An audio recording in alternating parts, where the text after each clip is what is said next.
Hello, 0 people so far. Um, so today I've actually changed my mind on what I'm gonna do. I don't know what I should do, but I'm thinking, if you guys know the song Whoops, There It Is, it's stuck in my head for a while and I just want to sing it. Oh, someone joined. Hello. Who joined?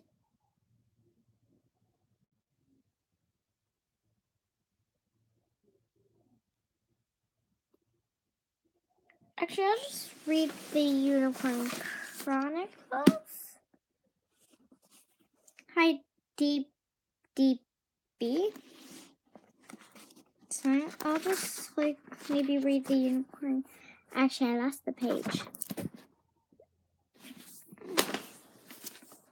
You know what? I'm gonna read the Little White Horse. The Little White Horse is actually a unicorn book.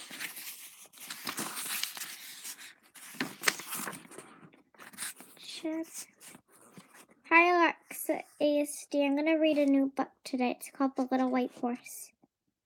I'm good, Alexa ASD. I'm just live streaming right now. Alexa ASD. Chapter 1. The carriage gave another lurch, and Maria Merriweather, Mrs. Heliotrope, and Wiggins once more fell into each other's arms. Side gasps righted themselves and fixed their attention upon those objects which were for each of them, and this trying moment, the source of courage and strength. Maria gazed at her boots. Mrs. Heliotrope resorted her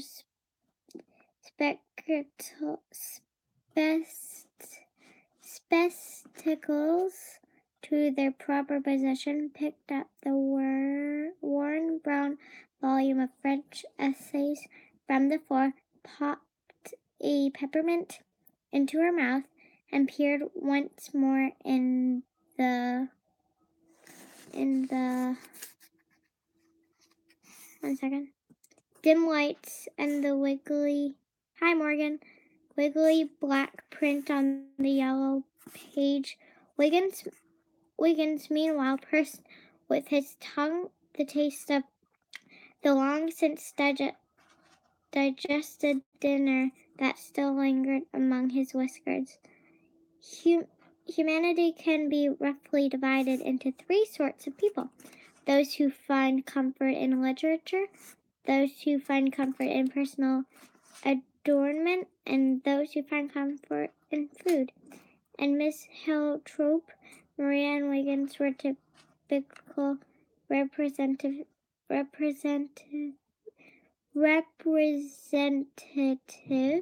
of their own sort of people. Maria must be described first because she is the heroine of the story. In this year of grace, 1842, she was 13 years old and was considered plain, with her clear silvery gray eyes that were so disconcertingly penetrating, her straight reddish hair and thin pale white face with its distressing freckles. Yet her little figure, small as that of fairy's child with a backbone as straight as poker, was very dignified, and she had exquisitely tiny feet, which she was inordinately. Hi, Norman Cash. I'm reading a new book today. It's called The Little White Horse. Inordinately proud, they were her chief beauty, she knew, which was why she took, if possible, a more burning interest in her boots than in her mittens and roans and bonnets. and the boots she had on today were calculated to raise the lowest spirits, for they were made of the softest gray leather sewn with crystal beads brown on top, and were lined with snow white lamb's wool.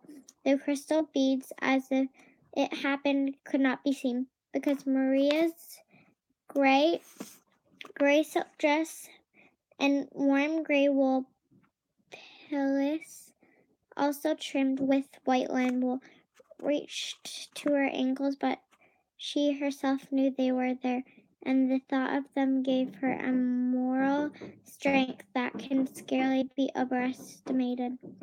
She rested herself against the thought of those beads, just as in a lesser degree she rested herself against the thought of the piece of purple ribbon that was wound about her slender waist beneath the pestle. A little. Please say you didn't. No, I didn't. Just if you're wondering, I didn't. Purple ribbon that was wound about her slender waist beneath the pestle. The little bunch of violets that was tucked so far away inside the recesses of her gray velvet bonnet. Okay, I won't. Norman Cash. Good. Okay. Velvet. Okay. Tucked so far away inside the recesses, scarcely visible.